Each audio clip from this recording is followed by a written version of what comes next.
ബാറോസ് എന്ന ചിത്രത്തിൻ്റെ രണ്ടാം ദിവസത്തെ ബാംഗ്ലൂർ കളക്ഷൻ റിപ്പോർട്ടാണ് ഇന്നൊരു വീഡിയോ ഭാഗത്ത്. വീഡിയോയിലേക്ക് മുൻപ് വീഡിയോ ലൈക്ക് ചെയ്യുക, ചാനൽ സബ്സ്ക്രൈബ് ചെയ്യുക. ഡിസംബർ മാസം ധാരാളം ചിത്രങ്ങൾ OTT റിലീസ് ചെയ്യുന്നുണ്ട്. നമ്മുടെ ചാനൽ ഭാഗം പരിശോധിച്ചാൽ നിങ്ങൾക്ക് ആ വീഡിയോയ്ക്ക് കാണാൻ വേണ്ടി സാധിക്കുന്നതായിരിക്കും.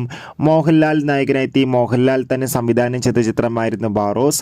എല്ലാ സിനിമാ പ്രേമികളും ഒരേപോലെയായിരുന്നു ചിത്രത്തിൻ്റെ ഓരോ ദിവസത്തെയും ഓരോ കളക്ഷൻ റിപ്പോർട്ടും അറിയാൻ വേണ്ടി കാത്തിരുന്നത്.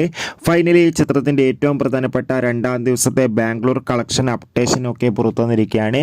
ചിത്രത്തിന് രണ്ടാം ദിവസവും ബാംഗ്ലൂരിൽ അത്യാവശ്യം മികച്ചൊരു ബുക്കിംഗ് തന്നെ നടന്നിട്ടുണ്ടായിരുന്നു. അതുകൊണ്ട് തന്നെ ബാംഗ്ലൂരിൽ നിന്ന് മാത്രം ബാറോസ് എന്ന ചിത്രം ഏകദേശം 40 ലക്ഷത്തിൻ്റെ അടുത്ത് വരെ കളക്ഷൻ രണ്ടാം ദിവസം സ്വന്തമാക്കുമെന്നാണ് ട്രാക്കിംഗ് റിപ്പോർട്ടുകൾ സൂചിപ്പിക്കുന്നത്. കാത്തിരിക്കാം. കൂടുതൽ അപ്ഡേഷൻ അറിയാൻ വേണ്ടി ചിത്രം കാണുന്നവരുടെ അഭിപ്രായം തീർച്ചയായും കമൻറ്റ് ചെയ്യുക. ഡിസംബർ മാസം ഇനിയും ധാരാളം ചിത്രങ്ങൾ OTT റിലീസ് ചെയ്യും. ചാനൽ പരിശോധിച്ചാൽ നിങ്ങൾക്ക് കാണാൻ വേണ്ടി സാധിക്കും.